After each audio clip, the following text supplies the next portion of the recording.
বারুইপুর গ্রামক জঙ্গলে দুটি কাক থাকত।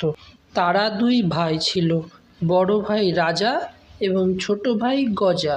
বড় ভাই রাজা একদিন ছোট ভাই গজাকে বলল, ভাই গজা, তুই যখন অনেক ছোট ছিলি তখন আমাদের বাবা মা দুজনেই মারা যায়, আর তোর দায়িত্ব পুরোটা আমার হাতে দিয়ে যায়। কিন্তু আমি তোকে অনেক কষ্ট করে বড় করেছি। এখন আমাদের যে পূর্বপুরুষের সম্পত্তি আছে সেই সম্পত্তিটার ভাগ তো তোকে দিতে হবে, কারণ এই রকমই আদেশ ছিল বাবা ও মায়ের। তাই আমি একটা সিদ্ধান্ত নিয়েছি। তখন ছোট ভাই গজা বলল, কা দাদা, তুমি আমার থেকে অনেক বড়, আর তুমি এতদিন সব কিছু দেখে শুনে রেখে এসেছো, তাই তুমি যা সিদ্ধান্ত নেবে আমি সেটা মাথা পেতে নেব। বলো তুমি কি সিদ্ধান্ত নিয়েছো? তখন বড় ভাই রাজা বলল, কা দেখ ভাই গজা, আমাদের তো একটাই ঘর, তাই আমি ঠিক করেছি ঘরের ভেতরটা আমি নেব, আর যে ঘরের বাইরে বারান্দাটা আছে ওটা তুই নিবি। ছোট ভাই গজা বলল, কা আচ্ছা দাদা, আমি তাই নেব।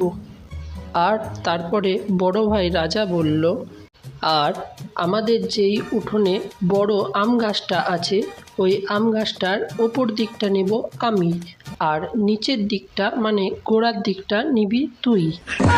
আর আমাদের তো একটাই গরু, গরুর সামনের দিকটা নিবি তুই, আর পেছন দিকটা নেব আমি।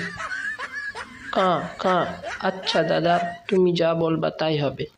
পরের দিন সকালে গজা তার বন্ধু টুনি পাখির কাছে গেল আর টুনিকে সব কথা খুলে বলল। টুনি তখন কাককে বলল, কি বলছো ভাইয়া, তোমাকে তোমার দাদা বোকা পেয়ে অনেক ঠকিয়েছে। তুমি একটু চিন্তা করে দেখো, তুমি গাছের গোড়ায় জল দেবে আর সেই গাছের ফল তোমার দাদা নেবে। তুমি কষ্ট করে খড় জোগাড় করে গরুকে খাওয়াবে, আর দুধ গোবর সব তোমার দাদা নিয়ে নেবে। একটু চালাক হও বন্ধু, নাহলে তোমার দাদা তোমাকে এইভাবে আরও অনেক রকমভাবে ঠকাবে।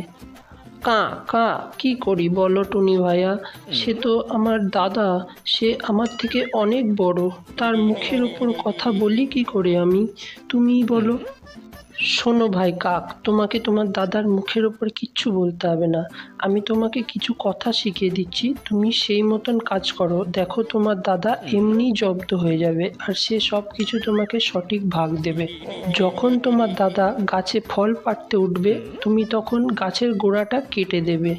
সকালবেলায় যখন গরুর দুধ দোয়াতে যাবে তোমার দাদা, তুমি তখন গরুর নাকে সুড়সুড়ি দেবে, দেখবে সে এমনি জব্দ হয়ে যাবে।